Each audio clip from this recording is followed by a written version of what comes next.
Assalamualaikum, welcome back to my channel and today we are going to discuss what is observational learning. Observational learning क्या होती है? तो observational learning जो है वो क्या होगी कि वो प्रोसेस है लर्निंग का जिसमें आप दूसरों को वॉच करेंगे और उनके बिहेवियर को ऑब्जर्व करके अपने अंदर अपनाना शुरू कर देंगे। तो वो क्या होगी? ऑब्जर्वेशनल लर्निंग होगी।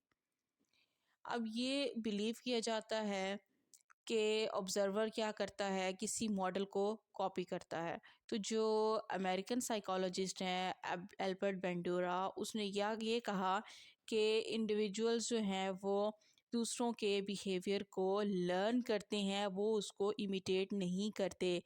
तो जो एल्बर्ट बेंडूरा की सोशल लर्निंग थ्योरी है वो बेस करती है ऑब्जर्वेशनल लर्निंग के ऊपर, जो एम्फेसाइज करती है चार तरह की कंडीशंस पे जो बहुत ज़्यादा ज़रूरी हैं ऑब्जर्विंग और मॉडलिंग बिहेवियर के लिए।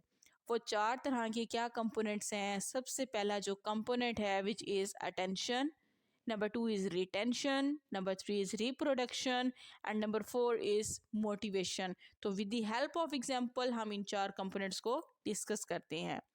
तो सबसे पहले है अटेंशन।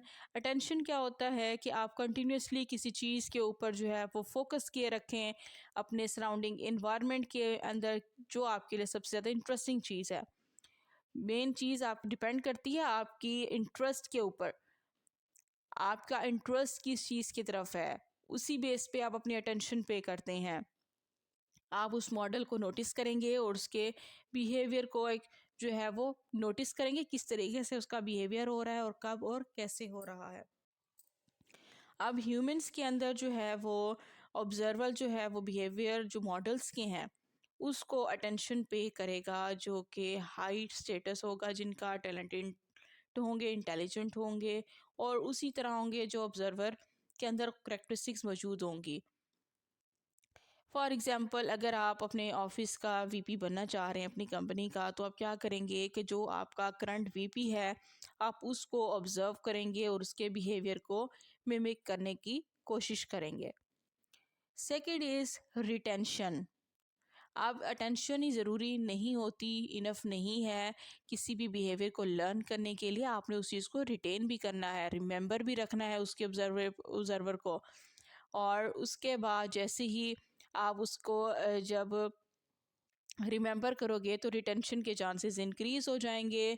आप ऑब्ज़र्वर जो है जितनी उसके अंदर इंफॉर्मेशन होगी उसको एक इजी टू रिमेंबर फॉर्मेट के अंदर कन्वर्ट करना शुरू कर देगा, निमोनिक्स डिवाइसेस यूज़ करना शुरू कर देगा, डेली लर्निंग हैबिट बना लेगा अपनी, ताकि वो आसानी के साथ उस बिहेवियर को रिमेंबर कर सके और उसके एक्शंस को अच्छे से परफॉर्म कर सके। फॉर एग्ज़ाम्पल जैसे प्रीवियसली हमने बात की है कि वो वीपी की अगर हमने जो एग्जांपल दी है स्टार्ट में कि वो उसको टेंशन पे करेगा, कि उस वीकी पे ऑब्जर्व करेगा, तो रिटेंशन में क्या करेगा कि वो अपनी एक कंप्लीट जो है वो इन्फॉर्मेशन या पूरी एक लिस्ट बना लेगा कि वीपी के अंदर कौन कौन सी करेक्टरिस्टिक्स मौजूद हैं, वो कौन कौन से बिहेवियर अपने एक्सप्रेस करता है, किस तरीके से बात करता है, किस तरीके से उठता है, किस तरीके से बैठता है, उसका खाना पीना, उसका ड्रेसिंग, ईच एंड एवरीथिंग जो है आप उसकी एक लिस्ट जो है वो कंप्लीट एक बना लेंगे और इस सारी इन्फॉर्मेशन को अपने अंदर रिटेन कर लेंगे और उसको रिमेंबर कर लेंगे। Third is reproduction. तो जो बिहेवियर उसने रिमेंबर किया था तो क्या वो अपनी रियल लाइफ में उस चीज़ को परफॉर्म भी करेगा? हाँ जी, बिल्कुल। अब रिप्रोडक्शन वो प्रोसेस है जिसके अंदर ऑब्जर्वर उस फिज़िकली परफॉर्म करेगा उस बिहेवियर को अपने उस रियल वर्ल्ड के अंदर। अब वो न्यू बिहेवियर जो है वो प्रोड्यूस करेगा। अब इसमें प्रैक्टिस भी लगेगी और इसमें स्किल्स भी बहुत ज़रूरी होती हैं।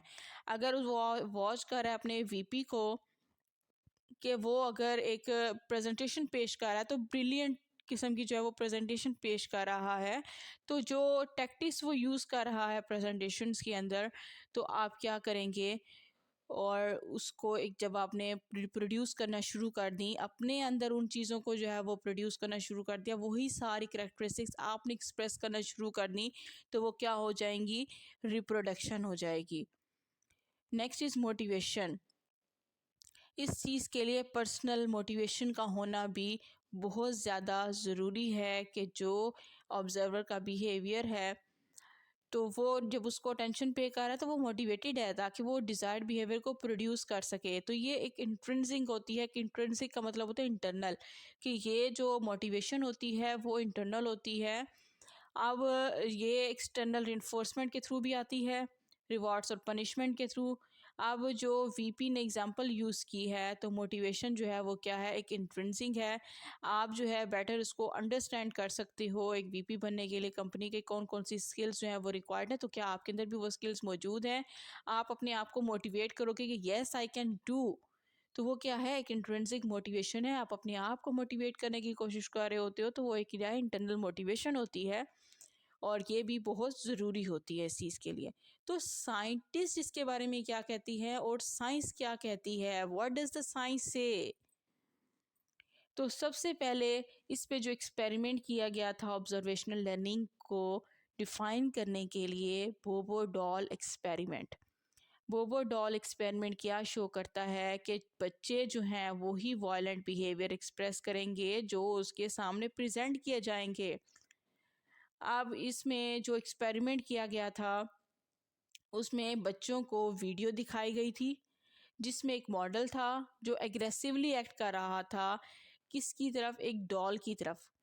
वो उसको हिट कर रहा था, उसको पंच कर रहा था, किक कर रहा था और वर्बली जो है वो उसको असॉल्ट कर रहा था उस डॉल को। तो 3 तरह की एंडिंग्स हुई थी। तो मॉडल को जो है वो पनिश किया गया था बिहेवियर के लिए या उसको रिवॉर्ड किया गया था और तीसरा उसके कोई कंसिक्वेंसेस नहीं थे। तो उस मॉडल को देखने के बाद जब बच्चों को वही वो डॉल दी गई थी उसी जैसी जैसे उस वीडियो में शो की गई थी, उसके बाद उनके बिहेवियर को जो है वो ऑब्ज़र्व किया गया था। तो रिसर्चर्स ने क्या देखा था कि जैसा बिहेवियर बच्चों ने देखा उस वीडियो में, वो वायलेंट बिहेवियर जैसा देखा सेम वैसे ही उन बच्चों ने एक्सप्रेस किया था।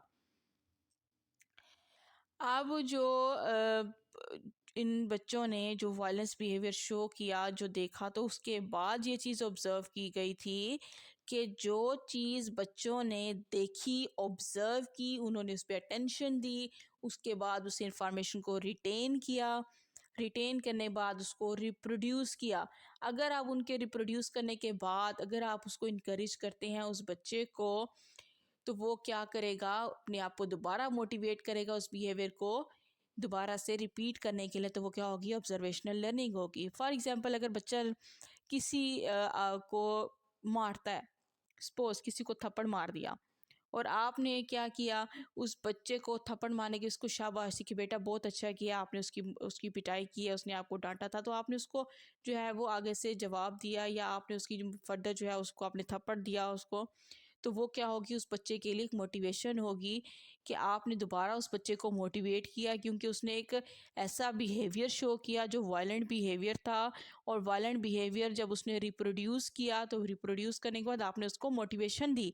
तो मोटिवेशन देने की वजह से वो क्या होगी, दोबारा उसका वही बिहेवियर रिपीट होता रहेगा और यही चीज़ वो जैसे सोसाइटी से ऑब्ज़र्व करेगा तो ऑब्ज़र्व करने के बाद वो उस चीज़ को लर्न करता रहेगा।